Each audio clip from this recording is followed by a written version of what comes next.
So we don't know. And I'm like, I don't know what that means. And I was like, I don't know what that means, but I want to check you. Okay, guys, we'll start.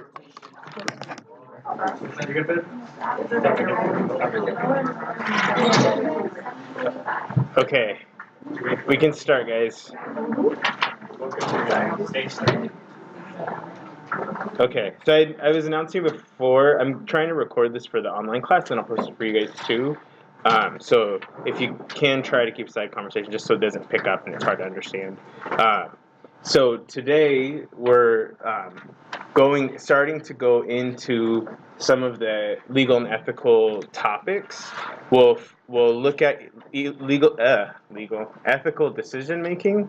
So we'll kind of integrate this throughout the lecture, throughout the quarter, because when you do your paper, I want you guys to not only make an ethical decision, but actually connect, like I want to see that you guys are using steps for ethical decision making, not just saying, well, this is what it says, like considering the different factors and things like that. So we'll look at a child abuse case, and I'll apply it to two different frameworks of ethical decision making. It's a DV case basically. So we'll talk about these different perspectives. So there's ethical theory, and then there's ethical approaches. So theory, there's really two. So that's like a theory of understanding like how we make ethical decisions, and then the ethical approaches are kind of what informs how we decide. So we'll talk about different ones. Every single one has negatives to it, so I don't want to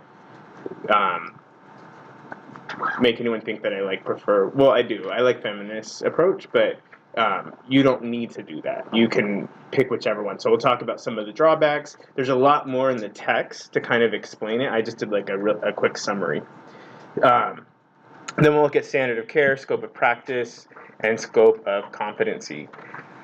So before we start, does anyone want to take a jab at what standard of care might be? No one? What do you think that means, just standard of care? What would it, if you're thinking of a doctor, what would standard of care mean? What's a standard?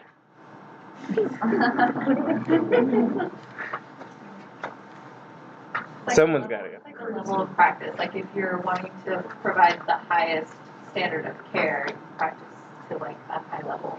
So for us, and even for doctors, this is a minimum.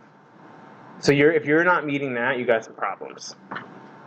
So what we're going to go over, this is just a minimum. Like if you're checking all those boxes, it doesn't necessarily mean that you're providing good social work practice. It just means that you're basically cutting the basic level. But yeah, it's a standard. It's what gives us a framework of like, this is what social workers should be doing, or whatever profession it is. And it also tells us, yeah, we'll go through that. What about scope of practice? What do you guys think that might be about?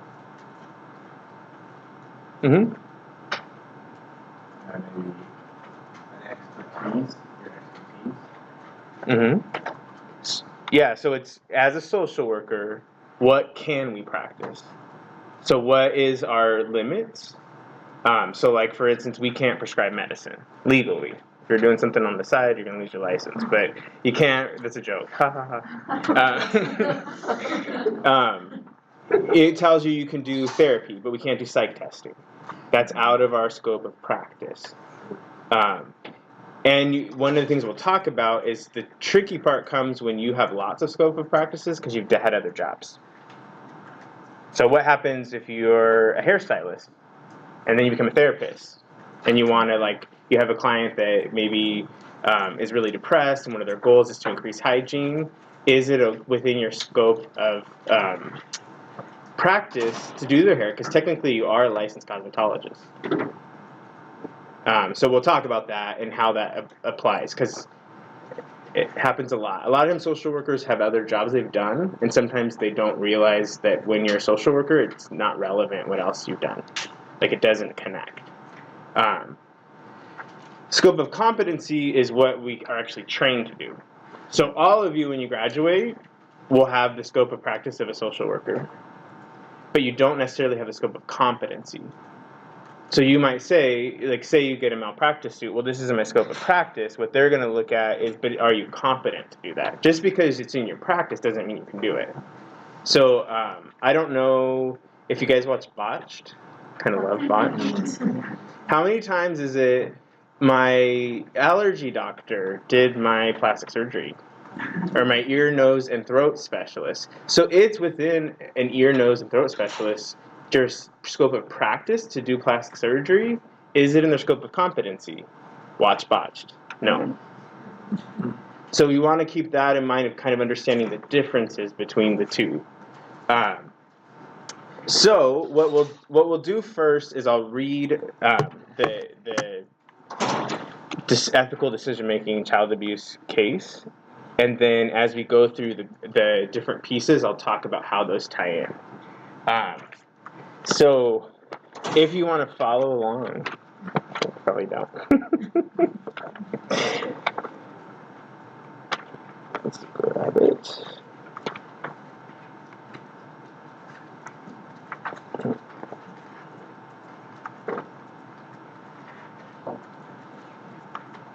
Where did that go?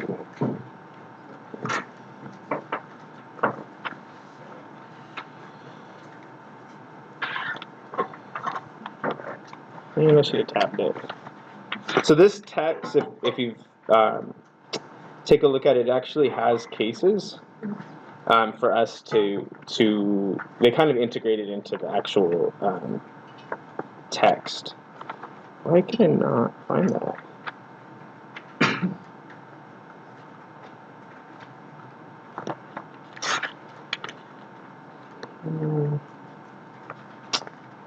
Well, maybe we won't, because I can't find it. I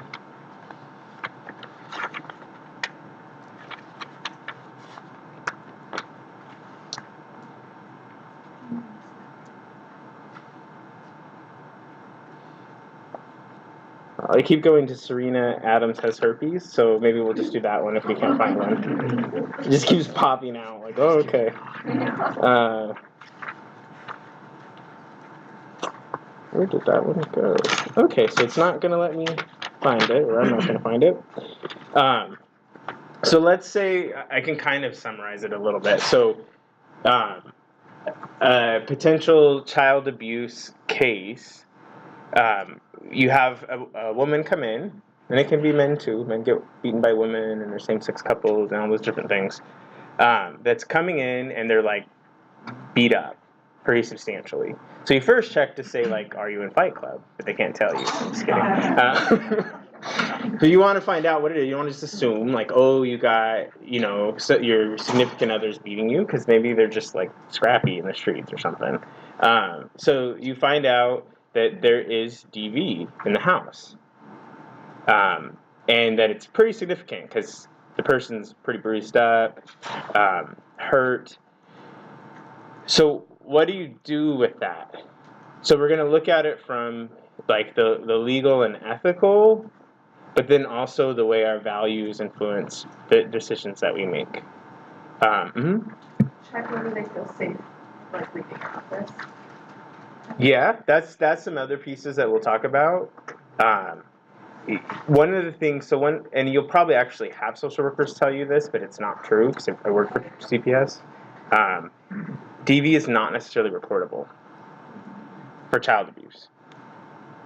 It's more gray.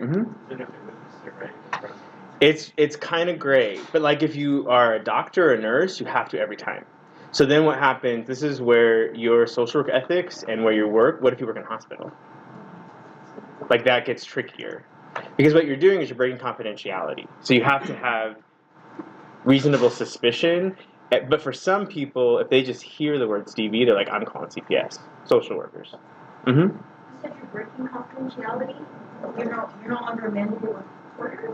You're a mandated reporter, but when you're a mandated reporter, you have to keep in mind that you're breaking confidentiality. Oh, okay. So you want to make sure that, you'll never get in trouble, like if you report something, unless it just totally doesn't apply.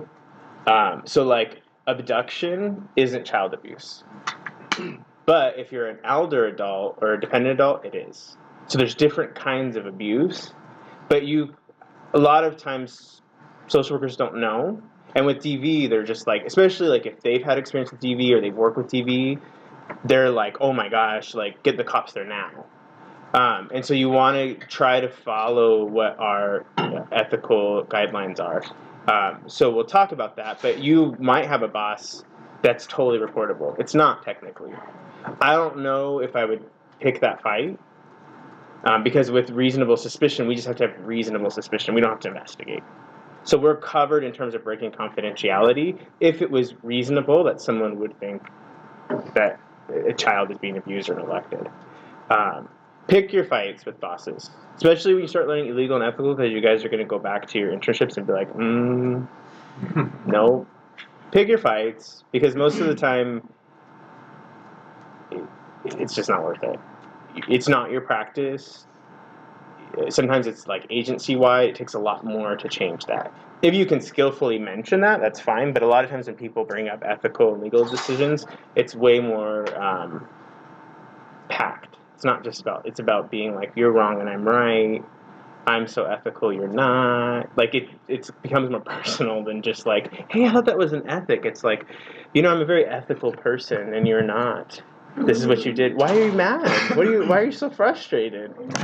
So we have skill. That's something that sometimes people miss. So there's two theories that are the primary philosophical theories for ethics. Neither of them is necessarily wrong or right, and so that's where ethics can be kind of gray. Luckily for us, most of our ethics are pretty straightforward, so we don't have to do a lot of like philosophical contemplation. They pretty much say, if this happens, do this. If this happens, do that. So the first is ethical relativism.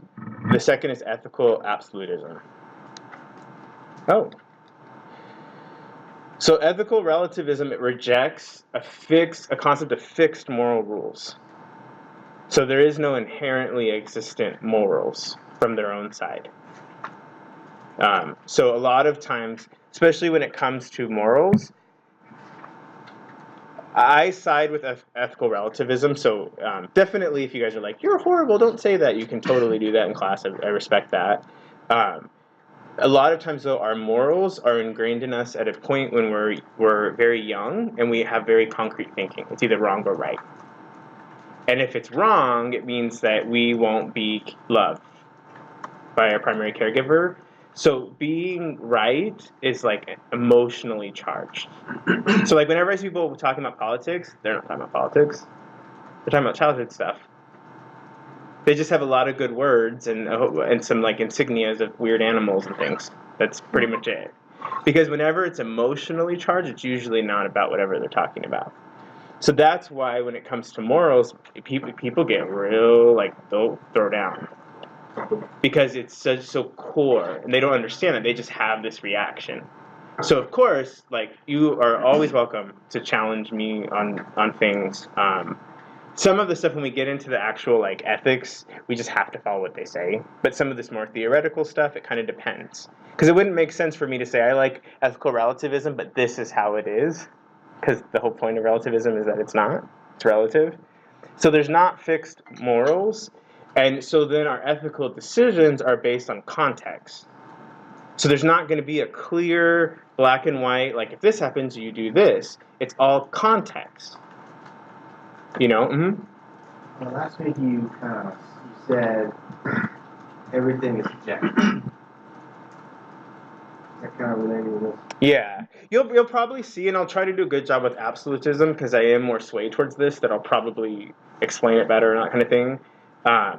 So yeah, it's kind of a more subjective because it depends, and so people.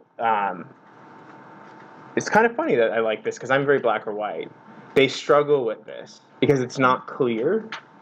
You're kind of like, well, it just depends. Like, I don't know how many of you guys have had bosses where you say, what do I need to do? And they're like, well, it just depends. And you're like, well, it doesn't depend on if I'm going to punch you, because I am. It's happening right now. Because it just depends. It's context specific. Like, what's going on? What are the risk factors? So I'll give you guys an example. And again, I don't know if there's a right or wrong for this one, but this is a situation that occurred at my work.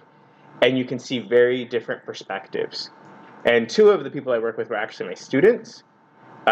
So I know I had some influence on them, but we didn't see eye to eye. So we had a youth that was at school. So when kids go to school, school's in charge. They had like a box cutter, something sharp. And so then, but they weren't saying, I want to hurt myself, I want to hurt other people. Maybe they were just like really have a dream of working at UPS or the mail post office, and this is just like the reminder every day, box cutter. And then they were not listening, and they were just walking around the school. And security's like, we can't find them, blah, blah, blah, blah, blah. They left. So they come in, because when it comes to like killing people or killing yourself, people like are so uncomfortable. What you really need to do is throw yourself in a lot of those situations so that this fear gets tamped down a little bit. There's very like structured ways that you approach things. The end result you can't control, but there are certain things that you cover for yourself, and then ultimately people have, if they don't say the right things, you can't do anything, and people have a hard time with that. It's like, but I think they might, but you don't know that. So you can't put someone on a hold because you think they might. So they come in, one of the workers comes in. It's like, okay, so do we need to call the police? And I said, no. These are the reasons why. They can't find him. They can't keep up with him. He might not even be off school. We have no idea if he's off school. He's not mentioned that he wants to kill himself or others. So just having a blade doesn't mean anything. Like, when you cut, you clarify with someone, are you trying to kill yourself or are you just coping? You don't get hospitalized. I mean, people try. Because you cut, for some people that's their coping mechanism. It's if their intention is to die, not just because the cut. So he could be a cutter and it's how he copes. It could be that, he has a lot of packages coming. I mean, there's so many things that we don't have sufficient information. What's the risk? What is my worry? He has no history of hurting himself or others. He'd never indicated that. We don't even know if he's off campus. How are we justifying calling the police? When does someone else call the police? So I don't think there's a right or wrong, but those are pieces that you want to think about when you make decisions. I mean, in the worst case, when it's protecting life, you just do what you can. But you do want to think about those things and not just freak out. Like, oh, I have to protect myself if I'm in court. And it's like, okay, but there's basic things that if you meet them, you're okay. Like, you have to just show your thought process. Because probably wouldn't happen so much for him, because he is Caucasian. What happens if it's a brown or black kid? You call the police, but then what happens to the kid potentially when the police stop them? They get killed. So you need to consider those things also, in that, I mean, I guess it depends on if you think that. I think the evidence is pretty clear with that. But you have to keep context that too as well, because now you have this kid with a weapon and the wrong skin, and stuff could happen that maybe, like, there wasn't a lot. There's a potential risk factor, but you can't just make a bunch of stories up all the time. You have to go on what you have. Like, potentially he could have figured out how to make a nuclear bomb and destroyed the whole world. Probably not as likely, but he could. It could happen. So they reject this fixed idea. Everything is context specific, which makes it a little bit harder to navigate. And they focus on looking at the consequences and impacts of decisions. So what guides it isn't so much, well, the rule says it's what's the context? How is this decision, what are the consequences going to be? What is the outcome going to be? So ethical egoists, so do not use this one on your paper, because you can't be one and be a social worker. You can be one on your, outside of social work, but you can't and be a social worker. Ethical egoists, they're like a subset of ethical relativism. They believe that a person should always maximize what is good for themselves without considering the consequences to others. So you can't be a social worker and do that, right? Well, you can, and then you end up on the news. It's so cool. Social workers cannot use this. because it's counter to the social work values. But you can see that, like, I'm sure you know someone who's an ethical egoist. They don't call themselves that. They just say their name's Joe or Mary or whatever. But the way that they make decisions, what they consider right or wrong, is which one makes me get the most. I don't really care if it hurts other people. So this is their guiding ethical theory that's guiding what they're doing. So this, what I hope to do is try to pull the theory into, it's very practical. So they don't call it that, but we all know somebody who's an ethical egoist. They don't care who gets hurt as long as they get the most. Ethical Unitarians, they believe that that decisions should be based not on individuals, but on the impacts of the larger society. So this might be something where one person maybe does die to save 15. They're not looking at the individual as much as how is this going to impact the whole. Ethical postmodernists, so there's a lot of pieces of postmodernists, but they believe in no independent objective standard of ethics. So they're much in line with the whole idea of it's all relative. There isn't like an objective standard of ethics. Everything's subjective. And so even if there technically is supposedly an objective, in time it'll change. So it can't, if it's inherently objective, it would never change, right? If something's inherently anything, it cannot change. So if something is able to change at all, then it's not fixed like that. But the problem is that people relate to ethics and laws as if they're inherent. But we know from our own experience that they're not. So ethical absolutism, it stresses the importance of fixed moral rules. So there's a structure and there's set moral rules. The belief there's inherently right and wrong decisions. So there are things that are right, there's things that are wrong, there's not a gray in between. Context and consequences are not considered as the focus is on adhering to fixed moral rules. So maybe this would be like not, I mean, I guess this is like a super not good subject to bring up, but abortion. There are people who it's just wrong no matter what. There's people that it's not wrong if the mother's life's in danger, if it's a result of rape. So the people that say it's wrong no matter what, that would be an ethical absolutism perspective. There's no context does not matter. Usually for anyone, context that's fixed, it's only fixed until they're faced with it, and then it's not. I had a really good friend in junior high that got married a few months ago, and we caught up. She came down to get married, and so we caught up. And I remember as when we were growing up, she was very like anti-abortion, even as we were adults. Anti-abortion. And she told me stories. She's like, can't tell anyone. She got pregnant because I think it's really hard for her. And then she had to make a decision, and things changed. Like, I would never say that to her because obviously it was a hard decision and emotional, but I wanted to be like, what about, like, all the rallies you went to? Like, here you are now, because now you're in the situation and now it's different, you know? So, with this perspective, they hold under all circumstances. So there's like a middle two. I mean, these are the extremes of these two theoretical perspectives.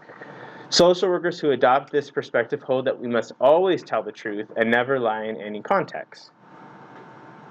So I'll give you guys an example, and you might think that I'm actually very unethical, and that's okay. In all of my jobs, you never maintain relationships once you sever treatment. You just don't. When I started working where I work now, a lot of the kids, they have no life connections. Like, they grow up and literally, and like the closest thing they have to a parent. Totally unethical, but it's for their best interest that I leave that open if they want to maintain that. I mean, you would probably Professor Sherry, that is horrible. Mike should never say that. You should never do that. But I'm not quite like that because I'm thinking this person has no support. And I've been around for like 4 years. You always check, like, why am I doing that? But for them, it's like, I don't know if that's fair for them. Just, here, you have no one now. But people could totally disagree with me. BBS could probably maybe take my license. I don't know. I don't think they would because I'm not like doing weird stuff.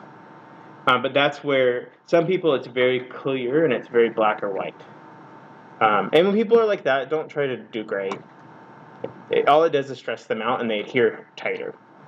So most things are not super black and white, but if you find someone that is, don't push it because they just get more extreme in their perspective because you're making them defensive, you know? So keep that in mind because people do that where they're like trying to, oh, what about this, huh? And it's like, okay, now you're not even talking about ethics, you're just being mean and trying to freak them out.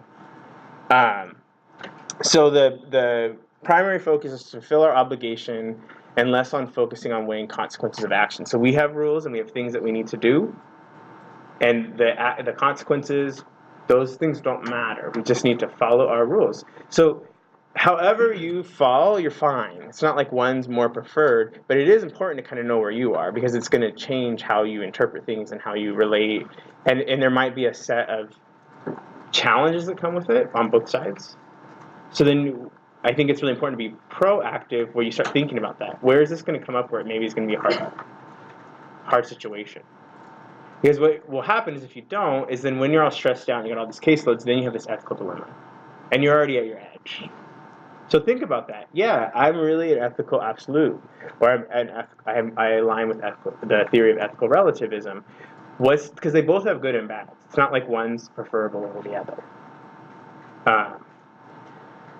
And one thing I didn't want to add it in because it doesn't totally connect, but one thing that you can look at is temperament. They actually can tell like what political views will be based on your temperament. Temperament plays a lot in how you relate to rules and ethics. And so based on your temperament, like have you guys ever done like a Myers-Briggs? They're pretty accurate. And you can't really change them. I mean, it's like wired into us the way we can. There's like versions of healthy us, unhealthy us, but we're not going to become like I'm an INFJ. I'm probably not going to become like a STP7 or something. Like, because there's just ways that we're wired. So even some of our ethical perspectives are really just wired down to like temperaments too. So just keep that in mind. Temperaments are really helpful. For you to know, especially if you go into management, I temperament test everyone before you hire them, just so you know how to work best with them. So contemporary approaches to decision making. So we've got the theories, it's all relative, it's all black and white, and then these are approaches to how we make decisions. There's a lot more, but I didn't get to put every single one that was in the book, but just to give you guys kind of a taste. There's clinical pragmatism, and it's a belief to provide a high-level professional service. So that's the focus, and in doing that, the belief is that you won't run into ethical situations. If you're always giving the best quality of services, so this is a person that doesn't necessarily go into like, what's ethics, what's illegal? Their thing is like, if I'm giving the very best quality services, I'm not going to come into ethical situations. That's that decision-making approach. These kind of social workers, they focus on meeting the values of the society that sanctions their activities they work within. So they're looking at, okay, what is society's perspective, value, because that's values comes ethics, societal values comes general ethics. It's pretty simple and straightforward. So on the surface, that seems pretty simple and straightforward. The challenge comes is that when you approach social work that way, you're agents of an institution. So the whole part about partnering, strengths-based, client-centered, you can't do that and do that. Because if you're focused on this is what society says, this is what you need to comply, that flexibility is not there. It's pretty like straightforward. So again, not good or bad, but that's some of the challenges that can come up if you have that perspective. And then one of the challenges they talk more in the text, but what happens with this perspective, you can't really support someone who lives in an alternative lifestyle because it's not complying with or conforming to society. So if that is the perspective, you might have trouble or not be able to help someone because you're going to say, no, this is how you need to be. There's not going to be a lot of room for self-determination. So every single one of these has ethical dilemmas that come up with it. So for this one, it would be like self-determination. You can't really respect it and have that perspective. Humanistic ethics. It's an idealistic perspective. So idealistic is great, but there's always problems whenever you're idealistic. It's kind of like when you started grad school, you thought, I'm just going to go to school and finish and work. All that crap happened in between. Oh, I didn't think about the divorce, the mental breakdown, the 4 actually. You know, like it's idealistic. It's like everything will work out, and that's not how life usually is. So it views human nature as positive and optimistic at its core. So everyone is good at their core. So for some people, they can't hold this because they don't think everyone's good at their core. They're very emotionally invested that there are bad people out there. It's a little tricky being a social worker if you have that perspective, because you can only have a very small number of people. If you really think people are just evil at their core, what's the point? And you'll do that in your practice, whether probably not consciously, but you won't help them. You know, I see that a lot with kids that I've worked with that have antisocial or conduct disorder. Once you get that, the way that most people think is there's nothing that we're going to do, and so they don't do anything.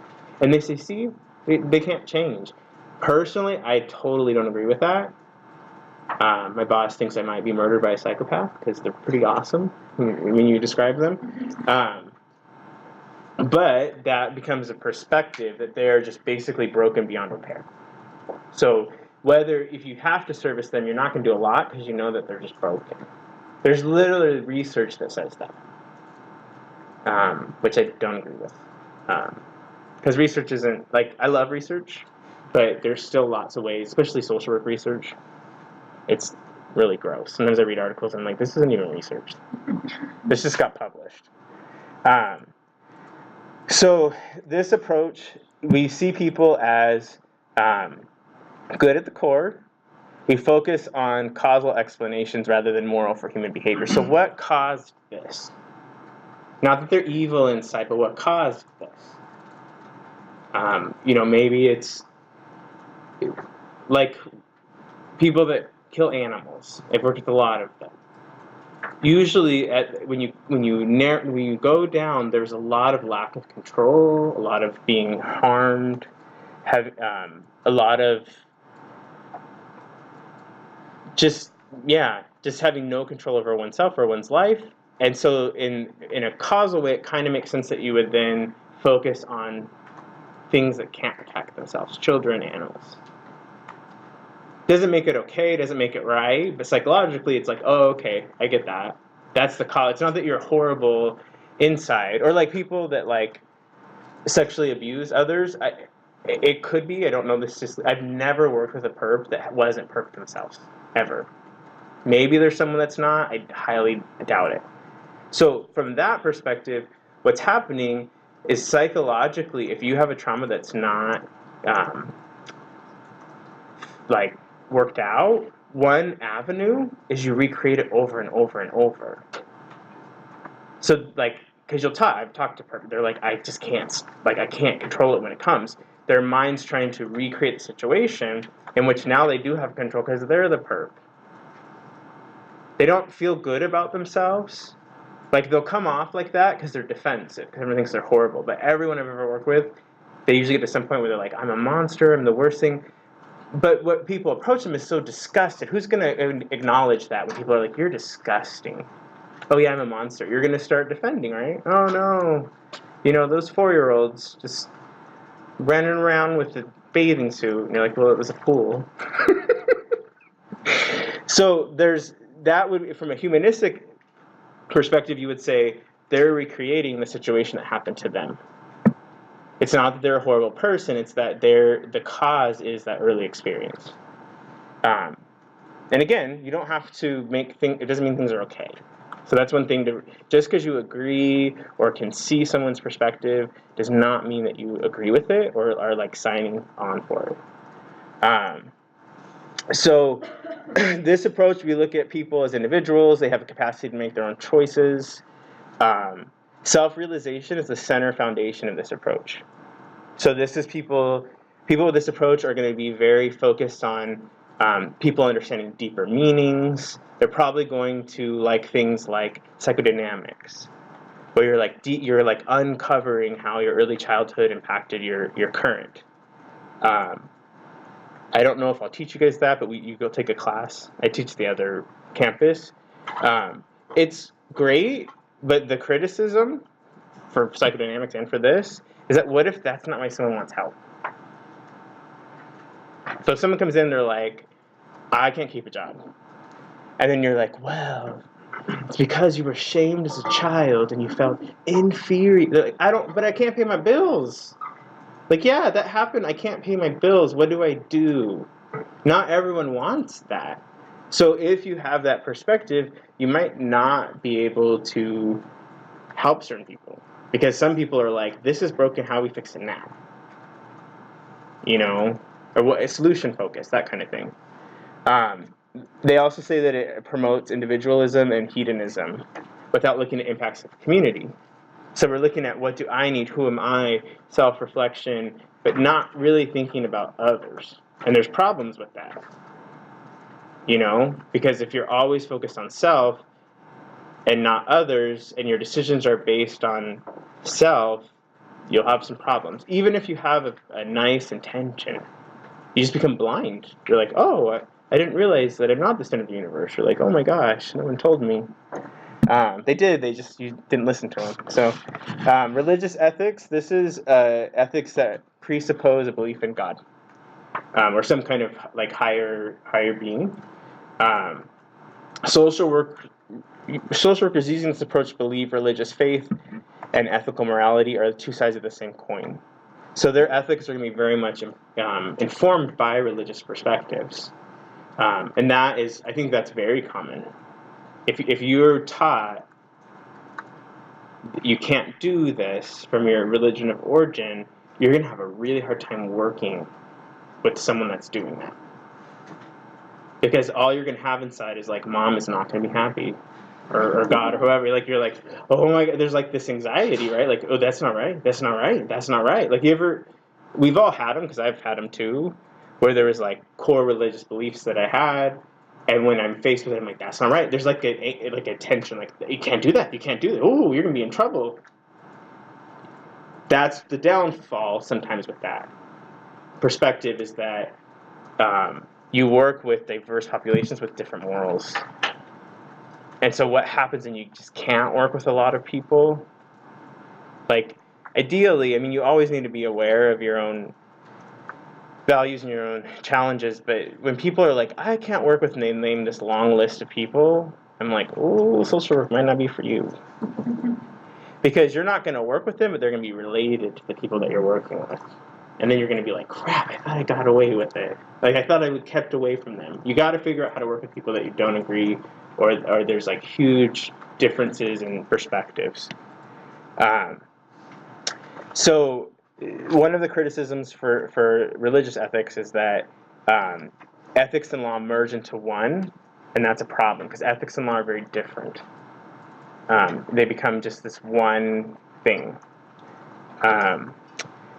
The ethics of caring, it's the interest of caring and an emotional attitude embedding in relationships with another person. So it's looking at compassionate concern for others. The developers of the approach, they saw that the experience of women and children is generally lacking in traditional models of ethics. Things that are generally feminine are not even considered. Like, ethics tends to be very masculine. It's like, like that kind of, like, it's very, so they feel that the experience of children and women was just like not incorporated into the ethical models. Because there's differences depending on how you're approaching things. That people are bound up in relationships, and that the relationships are the center of the moral dilemmas. So someone with this might be like when I work with families, sometimes you get a parent that's like, well, they just can't do such and such. And that's just it. I'm like, oh, that's all I have to do? Like, wow, this is the easiest family therapy ever. You can't do blah, blah, blah. You can't stay out late. You can't not listen to me. they're missing, though, all of the context of the relationship and the challenges that's fueling that. Like, just having them stop doing fill in the blank is not going to fix it. I don't know if this is probably not a great example, but one thing they find a lot with people that get like weight loss surgeries is that they end up just becoming addicted to something else.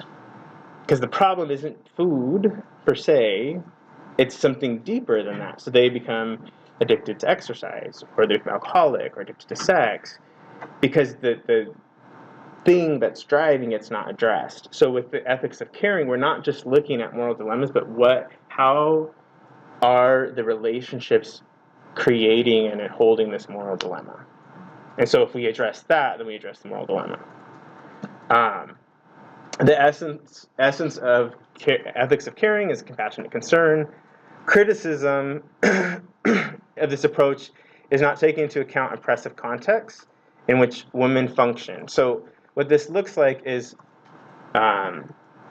so in undergrad, my degree was women's studies and African American studies.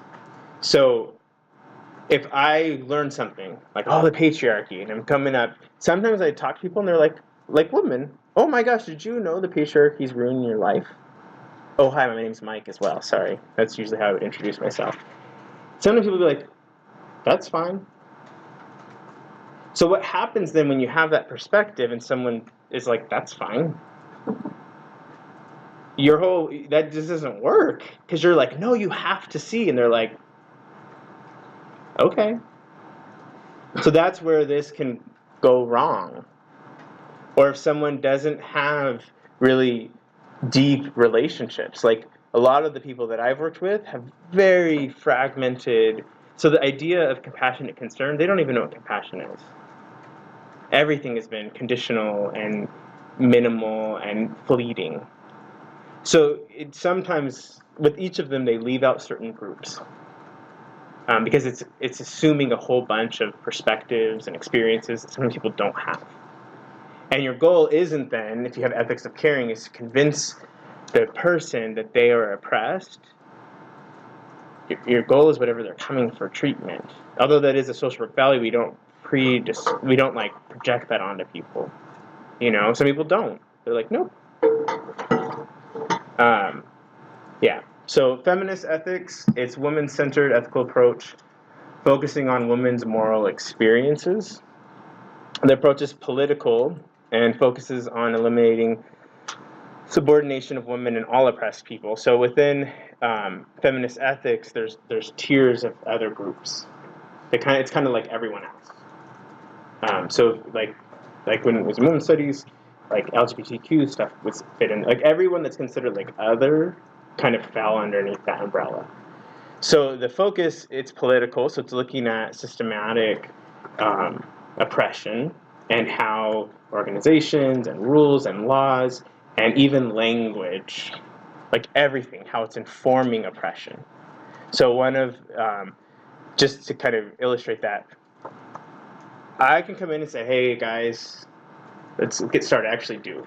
I'm like the worst feminist ever.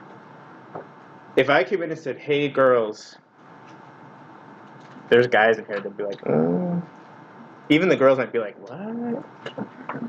Why?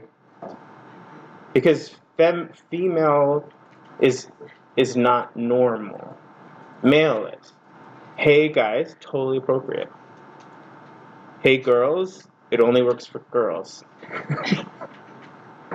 So in these approaches, they look at, it's political because it looks at how all of these perspectives are informed through so many pieces. It's not just, you know, what toys, like, why is Barbie not a doctor? It's like so many pieces. And so when you have this approach, you're looking at how is this individual being impacted by their oppression on all their levels. And so how is that impacting the decisions they make, the opportunities that they have, those kind of things. One of the criticisms is that it can hinder self-determination for someone that does function in that. That's not important to everyone. You know, I would say in an undergrad, I was just like on a soapbox all the time. I probably cared more than most women did about their own oppression. So when you have that, it's fine if you have that perspective, but you have to be aware of where it's gonna like not help people. Because you can't. There's not one that's just like amazing and works for everyone. So there's an ethical assessment screen. I'm going to try to weave this into the other ones because there's a lot to this decision-making piece that I can't really do in 2 slides, so we'll kind of weave it in as we go through the rest of the quarter. So some of the assessment screens, what we're looking at is protection of client rights and welfare, protection of society's interests, least harm principle, efficiency, and effectiveness. So these are the pieces that we look at when we're looking at doing an ethical assessment screen. So the protection of client rights and welfare, rights and privilege change over time, which creates ethical conflicts because they're not solid. They change all the time. So examples would be confidentiality is a real core piece of social work, but with electronic like teletherapy, with HIPAA, it changed how confidentiality works. I won't go into it, but I think it's Title 42. It's basically the confidentiality for those that are receiving substance use services through substance use funds to the federal government. Totally different company, so strict. Like when I'm doing a release of information, I don't do SUD. If you do SUD, you literally you can't just put like Loma Linda University, you have to put like Beverly Buckles, Kim Freeman, Doreen, like you have to write every single person. So what is considered right, it changes all the time. And it depends on context. Like what I'll teach you guys is pretty much like social work confidentiality, but if you end up, it's CFR 42. If you end up working for an agency that's funded by the CFR 42 funds, it's like a whole nother added piece to everything. It's way harder. I don't know. But you can look, last time I had a thing on it, but you guys probably won't really be exposed to it, so they didn't want it for this one. It's just basically, it's substance use disorders. It's like a certain funding route. So just because you treat substance use disorder doesn't mean you fall under CFR 42. The agencies that do, you know, because you have a lot more rules. Like when I worked at a clinic that had alcohol and drug services next to us, and we had the same clients, if they requested a file, I could just give it to them because we're the same agency, for Department of Behavioral Health. If I request theirs, we need all this stuff. Like it was just totally different the way confidentiality worked out. So protection of rights and welfare, it changes all the time because it doesn't stay. So we have to keep up on it, and then it depends on the context of which we're working.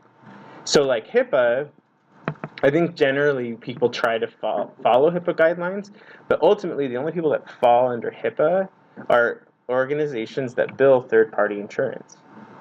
So if you are a private practice person that only takes cash, HIPAA doesn't actually apply to you. Because it's once you bill, and once you bill, you're always under HIPAA. It's an umbrella. So if you have one person that's private insurance, it makes every person you have fall under HIPAA umbrella. But if you never do, HIPAA doesn't necessarily apply to you because you're not billing a third-party insurance.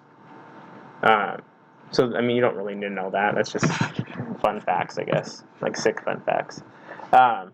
Changes in perspective of rights happen. So there was a period of time, and if you want to know more in the text, they go in more depth, but I just want to give you like a brief overview.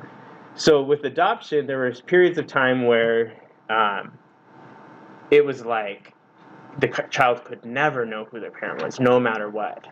Now that's shifting, where it's like, well, maybe they can. Insurance has different guidelines, so maybe they'll tell the person. So even rights and stuff vary. They're flexible. So we want to look at that first, like what is this falling under in terms of what is the client rights? Has it changed? What's the context of what we're looking at now? Protection of society's interests.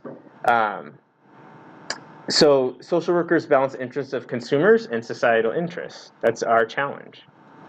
Because a consumer's wish or want does not necessarily match what's best for society. And so we're always trying to balance that because we need to respect them, but it gets tricky. So society grants social workers the power to force consumers to conform to societal expectations. So we have the power, depending on our ability, like if you work for CPS, you have the power to say, you can't do that. I mean, you literally, like, if you do that, I'm taking the kid. I'm going to get a warrant and take the kid. So we do have powers that most people don't have. You know, we have ability to diagnose and identify prognosis, and it be like backed. I mean, I think all of our friends and family do prognosis, like they're never going to work out. They're horrible. But ours is like real and solid. Like you can tell, whenever my kids would disagree with something with me, usually it was something nice I thought about them, I tell them, you know, I have an LCSW, you don't, so I always win. Every time. So the least harm principle is looking at, most of the time, our decisions suck all around. Someone is going to lose. Very rarely as social workers are we like, everyone's winning. So the least harm principle is what we look at to figure out what creates, there's three components, the least harm, the least permanent harm, and what can be most easily reversed. That's how we decide decisions. Because most of the time, there's not a good decision. And so that's how we kind of maneuver, like, which one should I choose, by looking at those three components. Efficiency versus effectiveness. So a lot of times people think these are like synonyms of each other. If something's effective, it's efficient. But there is like a distinct difference. Efficiency criteria is concerned with the relative cost of achieving a stated objective. So if something's efficient, it costs the least amount to get the outcome that we want. If something's effective, it relates to the degree the desired outcome is achieved. So just because something's efficient doesn't mean that the desired outcome is achieved. Like welfare. I don't know. I mean, I worked welfare. It has lots of, but it doesn't necessarily change a lot of things. You know, because there's a lot of other things. There's differences in culture. There's differences in, like, people making those rules are not part of the people in, like, using the services. I mean, there's so many, like, disconnects. So just because something is efficient does not mean it's effective. You know? Affirmative action didn't make ginormous changes. Still same struggles with diversity in certain colleges. So not necessarily effective. Efficient, not effective. So the challenges arise when the most effective approach is not the most, the most efficient is not the most effective. So the example, they go into a lot more detail, but in Cuba in 75, when HIV was starting to outbreak throughout the world, HIV and AIDS, what Cuba decided is we're going to take our HIV positive citizens and put them in a sanatorium where they can't leave. So is that that's efficient and effective, right? It's efficient because it doesn't cost much. You just keep them jailed up in a sanatorium.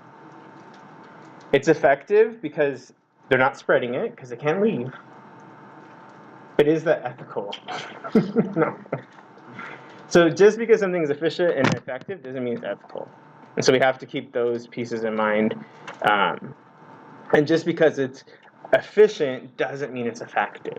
So I'll give you guys another example. When working with people with really complex trauma, so a lot of people that you're going to see coming through the county, basically. Tier 3. TFCBT is efficient. So there is literature, trauma-focused CBT. There's literature that supports, yeah, it's great, yeah, do it. Effectiveness-wise, because at my work we actually did a study. For people that are really have complex trauma, they are not stable enough to do TFCBT. It is actually counterproductive. But that's not what insurances look at, right? Well, no, the literature said, well, they don't study the people that are having the hardest time. It takes them forever just to study a diverse sample. You know, like first it's like, oh, only PhD candidates that are Caucasian in Michigan, and this is our findings. It takes forever for it to even be diverse. So people might say, because I see that all the time when social workers come, don't understand evidence-based practice. They're usually MFTs, just so you guys know. They're usually MFTs. They come in, they throw things out. Why aren't you doing TFCBT? And so then I put my rings on. And I'm like, actually, we follow the APA guidelines for not effective, for evidence-based practice. And there's 3 legs. First, you have to be competent. Just can't get a TFCBT manual and say, let's try. Hope you don't die. You know. Second, you have to see, is there literature that supports with your population? It's great. Like, you'll see stuff, newer stuff is always in, like, Australia and Europe, because we get it, like, 20 years later. Great. TFCBT worked with people in the Netherlands that are middle class, but I'm working with someone from Rialto who doesn't have the cultural standards of the Netherlands. So is that really effective? We don't really know that. And then client preference. You don't just force things on people. And remember that when you do your qualifying, because that's a lot of, at least if you don't pass, you take a class with me, and a lot of the students, they didn't understand that there's pieces of evidence-based practice. It's not just like you just find an intervention. Because if a client doesn't want it, you can't force them to do it. Like, I'm EMDR trained. I think it's super effective, quick. I can fix you in like 3 sessions. I had a client, worked too well, because some people really identify with being broken. So when you have something that works really well, they're like, I don't want any of that. Who will I be? You know? So it was like, I don't want to do that. Okay. I'm not going to force it on them. Yeah. Is it effective? Yeah. Did they do amazing? Actually, fantastic. Will it help them? Yes. But they have choice. I'm not going to be like, oh, well, you have to if you want to get treatment from me. No. What do you want to do? You want to do CBT? No, I just want to complain. Okay. Not supported by evidence, but let's go. Yeah, so we need to look at those things when we look at when we're using the assessment screen for ethics. So the ethical rule screen, and there's a lot more to these, but just for space-wise, I didn't put them in, but the text it expands a lot more. There are 7 ethical principles in the Dolgoff text. There's multiple approaches, so that's why, like, if you're doing like the midterm or whatever, follow Dolgoff. Because if you just Google something, that might be correct, but that's not Dolgoff. Like, there's way too many, this text. Because sometimes people, they love Google, so they'll look up something and I'm like, that is correct, but not based on this. But a fantastic job in Google. So, because there's all kinds of theories and frameworks. It's not like there's just one. There's probably like hundreds. So for this Dolgoff text, what they look at is these 7 principles: protection of life, social justice, self-determination, autonomy and freedom, least harm, quality of life, privacy and confidentiality, truthfulness and full disclosure. So I kind of forgot about our example. So going back to that child DV situation. And there's, just try, I'm not going to be like, wrong! Actually, I probably will. Like, try really hard, like, wrong! Get out of here. So a social worker who has ethical relativism is going to have a more flexible approach. They're going to look at context. Not just like, there's DV, children, danger, do it. But someone that's with ethical absolutism guiding their perspective, it's very clear. Like, you'll see it if you haven't seen already an internship and when you work, people see things very different. Same consumer. Like, the coolest thing is when you have someone that's getting continuing services and new people have to come out every month or year or week, because everyone has a totally different perspective. When you guys do DSM, I think I used to teach. I don't know if I still will. And they're kind of reframing stuff, but every person will get a different DSM diagnosis depending on the clinician and doctor. So that's why when people come in, they're like, I am major depressive anxiety, generalized anxiety disorder, schizophrenic, manic episodes. They're just combining like everything they've ever heard. It doesn't actually exist. You can't be schizoaffective and schizophrenic. But you'll see that all the time. Like they come, it's like a proud, like a little button. Look at me.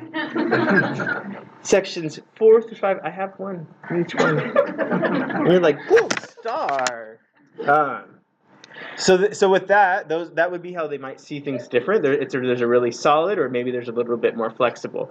It's not to say that either one's right or wrong. Each one has its challenges. So,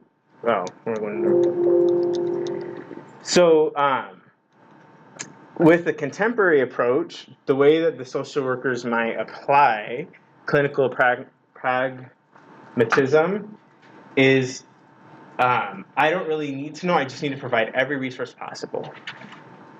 I don't need to make that decision, but if I set them up, I got them the DV course, I got them the shelter, I called, they're set up. They agreed to a safety plan, which if you work with DV, it usually doesn't totally happen. The safety plan that says they leave. Like when you work with DV, you want to have safety plans when you don't leave, because that happens a lot. So they might have all those. I'm covered. I don't need to worry about it. There's downfalls with that. What if they don't follow through? What if the person finds them? You've now not supported them in understanding, like maybe they have to now start over again, and they don't know how to like set up a new bank account and connect to the Medi-Cal, the version of Medi-Cal in their state. That is like such a nightmare. I've had kids that age out and move with family in other states. It's hard for me, and I know systems, to get everything transferred over. Their Social Security, it's hard. They have no insurance. They can't take their medicine. They end up in the hospital. They're not stable, so they can't. Like it just becomes this like cycle. For humanistic ethics, they might say, let's say the spouse's name is, I don't know.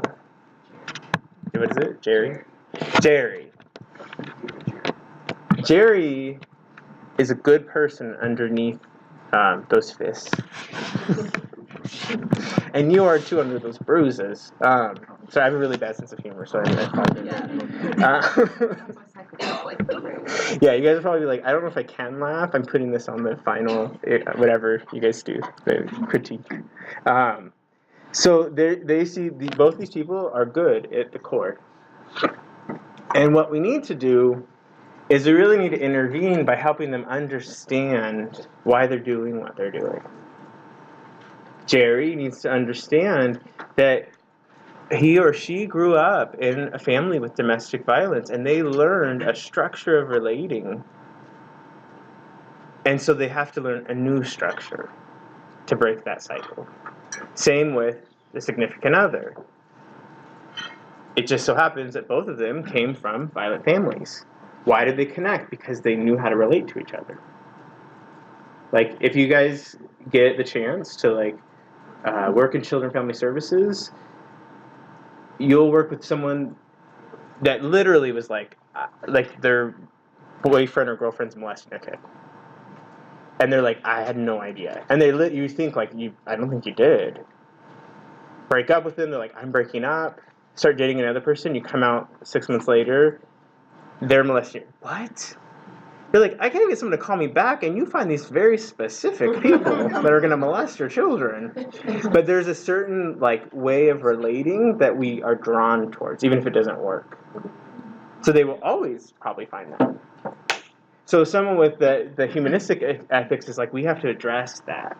Because it's not going to be enough if Jerry and Sue break up, they're just going to create the same pattern in the future. That's how someone from that ethical perspective would look at it. Challenge with that is they're getting beat right now and there's kids. Self-actualization, if you really, really want it, is incredibly painful and hard. So what's the likelihood? Unless they're a sadistic bunch, people are like, no. Like you'll see that if you guys do therapy, you'll like, if you're sadistic, you'll get to something where it's like this pain, they uncover it, and you're like, oh, this is so wonderful. They never come back. They don't want that. They're like, yeah, that's true, but it hurts. I do a lot of meth to get that to go away after. Never coming back. Religious ethics, you might have something like, in my belief, you cannot divorce or split up. And so that's not okay. You know? And then that's driving the intervention. Or the way you see things. Because you're always seeing things through that lens. So if you have that lens, it's more likely that you're going to be like, well, let's try to make this work. Like, how can we do that? Ethics of caring could look at, the current ethical guidelines are not considering the experience of women and children.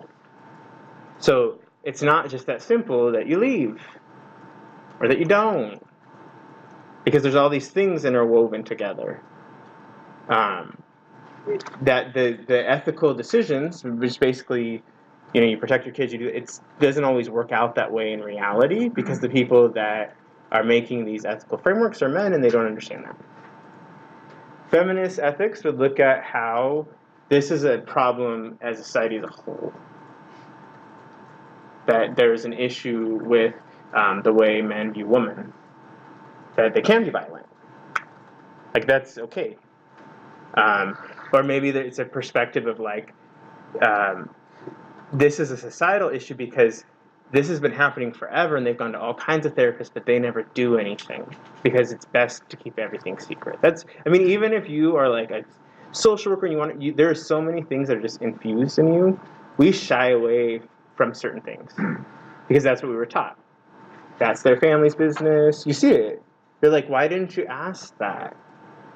Well, because you can't. Oh, yeah, you can. And you're going to call them and ask. But there's things that get infused in us. So then the issue is, whether she gets to leave or not leave, there's a bigger problem that we're not addressing. And then there's all of these challenges now that she faces as a woman. Not equal pay, access to different resources, or maybe vice versa. Like, men have different access to things. Like, when I work with homeless men, there's almost no shelters that take them. There's tons that take women and children. So there's lots of challenges on either side, but that would be kind of, I guess what I'm trying to show you is practically how that dilemma could start to be informed based on your theory and your approach. And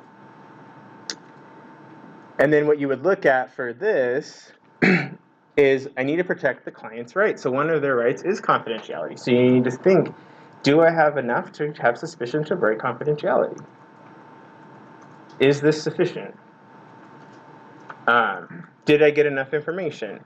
Do you need to? That's another thing. Because again, it's suspicion. It's hard when you work in lots of different agencies because you can't take that hat off. And that becomes a problem. So, like, if you work with CPS, like I work with CPS and APS, it's a problem when it comes to reasonable suspicion because I'm like, that's not. I've seen it a million times. But I'm not working in that context and I don't have the ability to interview the way that I did before. Would the average person? They totally would. Like, if you work more and more with more extreme things, you get kind of sensitized to them. And you're like, that's not a big deal. But it is, like, if it went to the board, it is. It's not to you because Fridays were suicide day. So you're just like, oh yeah, they said, but they didn't have this and whatever. But would the average social worker feel the same way? And so that can create challenges if you have worked with different agencies because you have to remember that it's all dependent on the context you're working and you don't have the same abilities. Like when I do children family services, I would get evidence stuff, but I could feel stuff as soon as I came in. I didn't have to talk. I'm like, oh, you know what's going on? I get the evidence. Can't do that. Oh, my gut. No. You don't have that, that area to make that decision. Mm-hmm. For my second year placement, I'm doing a group of and I was warned before I started that, if like any kind of like signs show up that I was going to report, they told me I can't, and I just have to tell the lawyer. So I was wondering. I maybe you weren't here yet. I said I actually didn't take a job for them because I was like, that doesn't really work though. Because we have social work ethics, Right. and that's client lawyer privilege. Who trusts what? It depends. Because you're not meeting your social work ethics. Right. So which, oh, that's your own personal. I would be really careful. Yeah, like, I mean, you got to do it. Don't be like, I have to switch internships. Right. But I would be real careful in that context. Because it depends on, your requirement is to meet social work ethics. Not that lawyers, because of course, lawyers are God. You know, like there's religious ethics, there's lawyer ethics, and doctor ethics. So they're like, yeah, you follow what we say all the time. I thought you knew this. But you're not following your social work ethics. And you're not following social work values to a degree.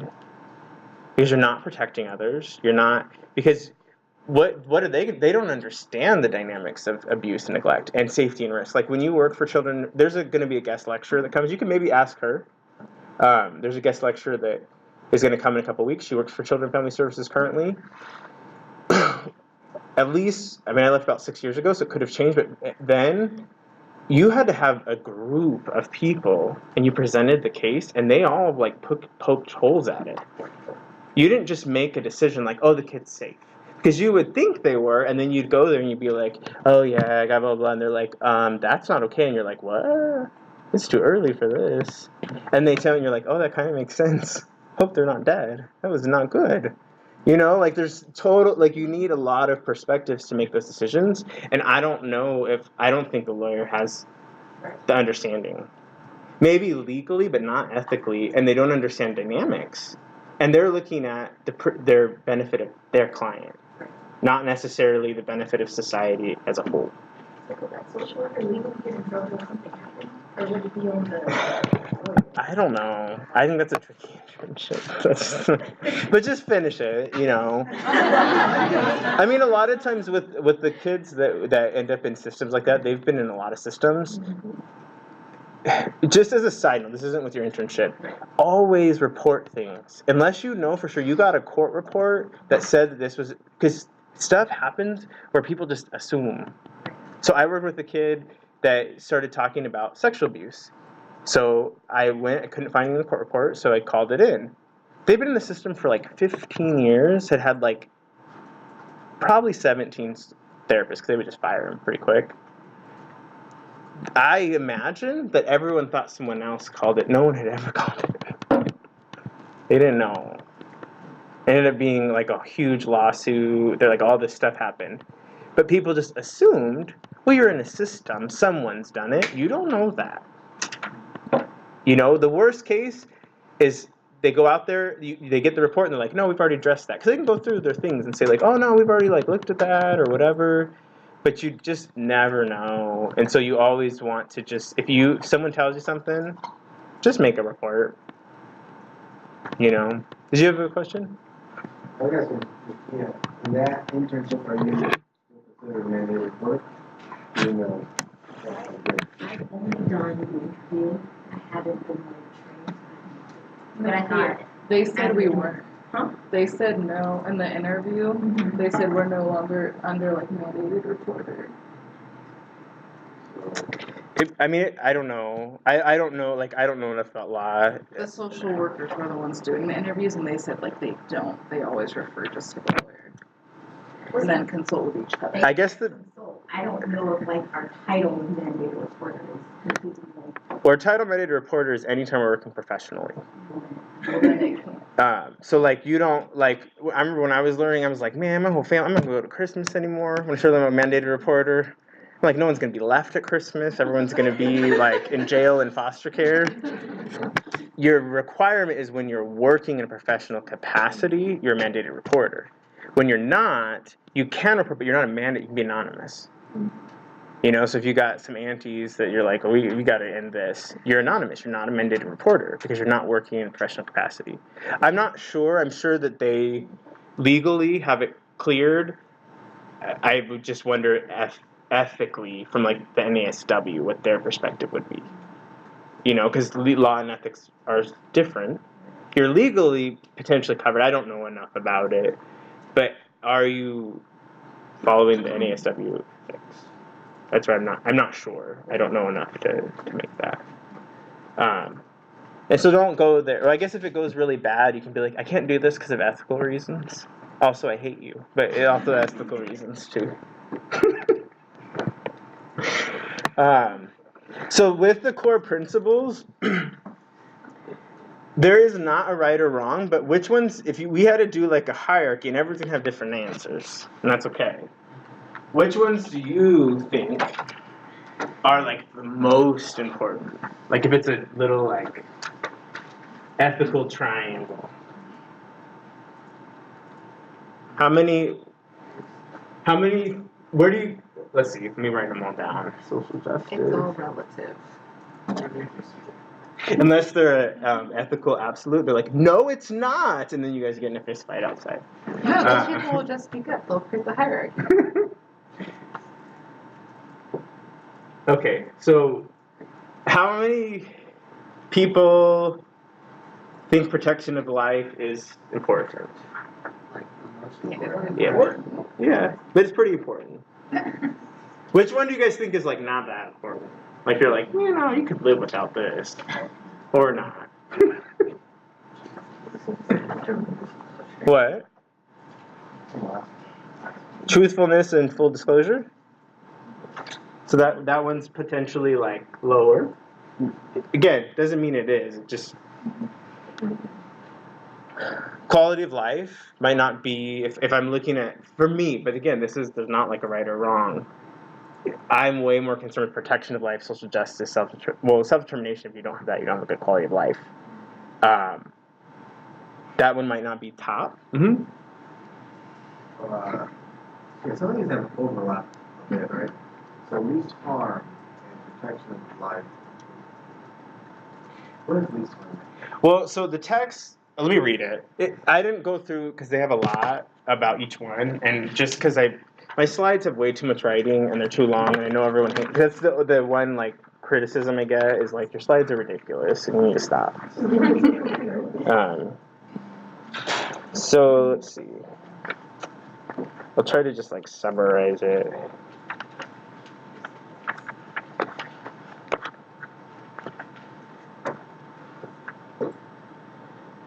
Okay, so protection of life is protecting the client and the lives of others. So it's protecting someone or others from dying.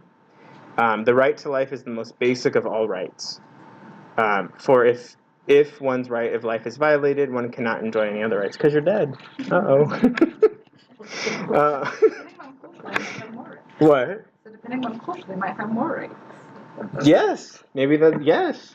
Most physicians follow this principle of saving and prolonging human life, regardless of the resulting quality of life. So that's where we get into like the ethics of like assisted suicide. So I don't know this for sure. I literally, I might sound like I know a lot of stuff, but I don't. Like, I miss this. You will see misspellings. I try really hard, but sometimes they're like, "Can you spell?" And I'm like, "No." I interviewed. I didn't write my interview in. So you can say like, "I don't agree with that," or "This is that," because it's probably true, and I'll be like, "Oh, okay, I'll look." So I imagine that is physicians' top tier. So what happens then when they have a law enacted, like in, I think it's Washington or Oregon, where you can have assisted suicide? 8 states now. 8 states. What happens then? And then sometimes it conflicts, because I think, again, if you hear anything different, it means I'm wrong. That's what you can just think of.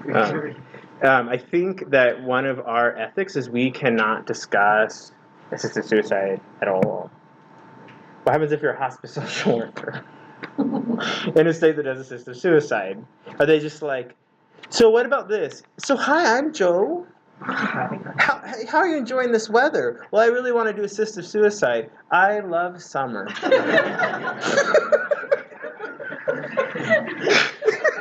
What do you do then?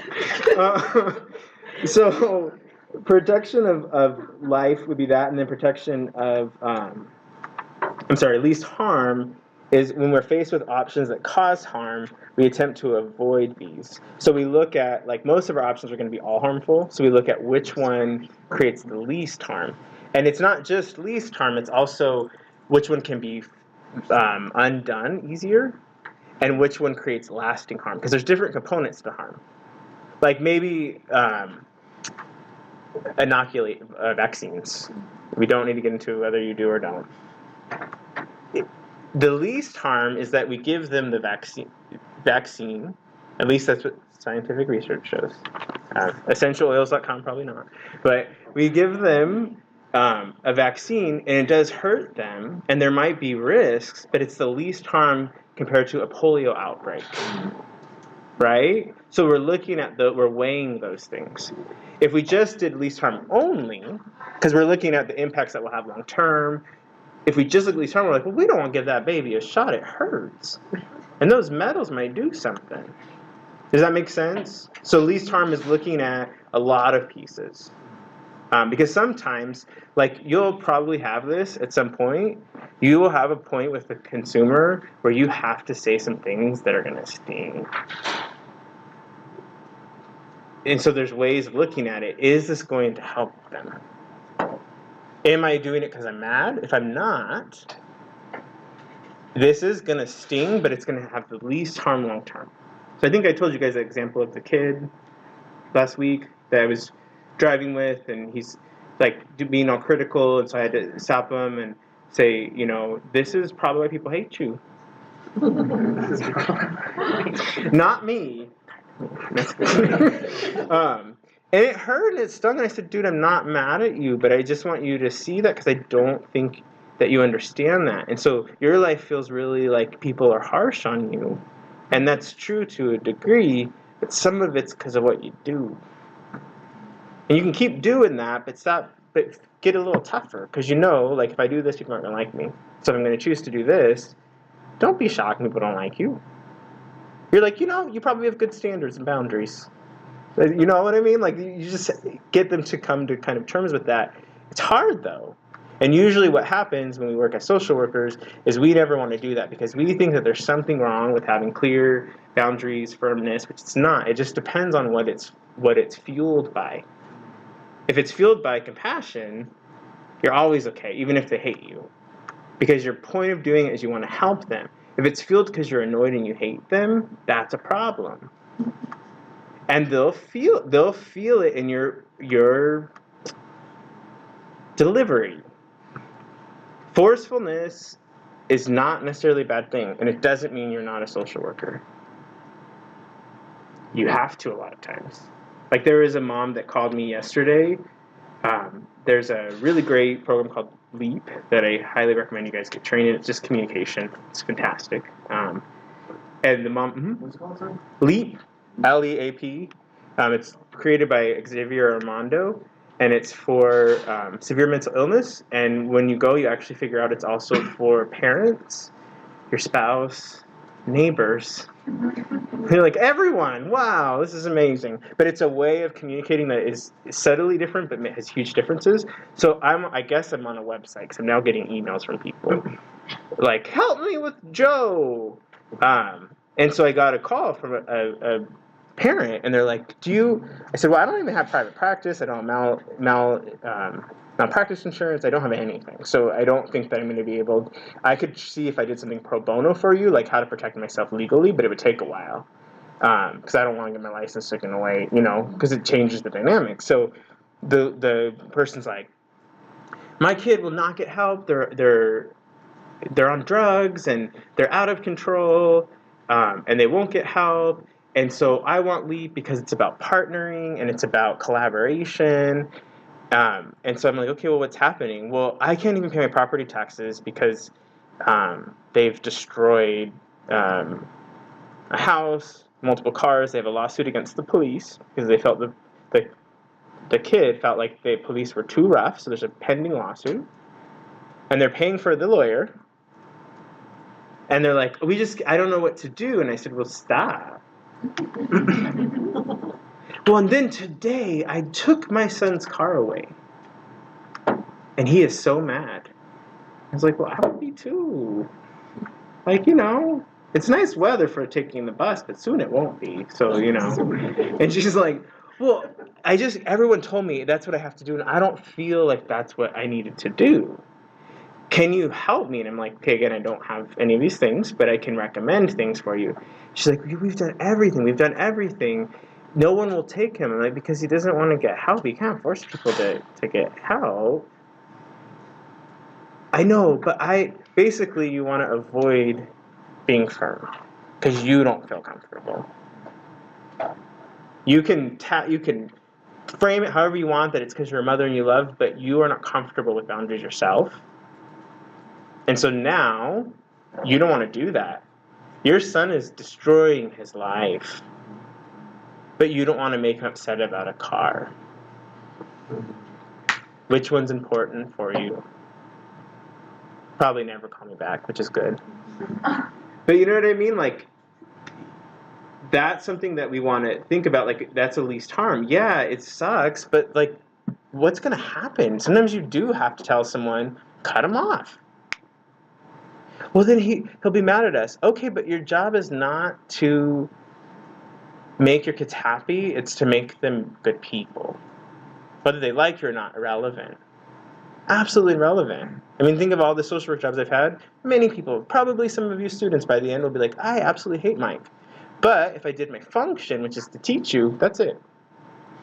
Whether you like me or not really relevant. You know what I mean? When you get into that, like, oh, they should like me, that's some self-centered crap. It's not helpful. And so when you are a social worker, you do sometimes need to be like, One of my favorite things is to tell people, I got a problem with that. They would tell me, and okay, yeah, oh, wow. Okay, but I got a problem. That's when you said glasses, so I could go like this. Got a problem. What? I heard it's a fantastic story, but this is my problem. Blah, blah, blah, blah, blah. How are we going to address that? But did you hear? Yeah, but this is my problem. Yours didn't address that. So that's where the police come, or whatever. So try to remember that sometimes you do have to be firm. And it actually creates the best outcomes for people. Because some of the most disturbed kids I've had, initially they want to punch you for putting boundaries down, but they get better so quick. Because they know what to expect. Think of the nature of trauma. You have no idea what to expect. If someone is consistently the same, there is a level of peace that you can finally attain because you don't know who you're getting that day. And if it's going to shift, you know that every time. Like there's one staff, real rigid. The kids love him. Rigid. Like sometimes I'm like, can you get a massage? Because there's just a lot. But the reason they love him, and they complain the most about him, but when you say, who do you think cares the most? They always go to that one because he is consistent. You always know what Carl's going to do. And so as a social worker, you want that too. You want consistency. It's great, yeah, we have an aspiration to be kind all the time. That's not going to happen. Because you got your own life, you've got your own biochemistry, you got all these things. Try to find a version of you that you can consistently provide to consumers. It might not be the very best, you might not get awards, but they will appreciate that consistency.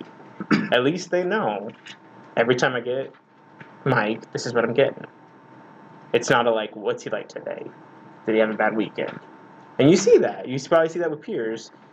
Sometimes they're the best of the clients, and there's other times where the client's calling, and you're like, be careful.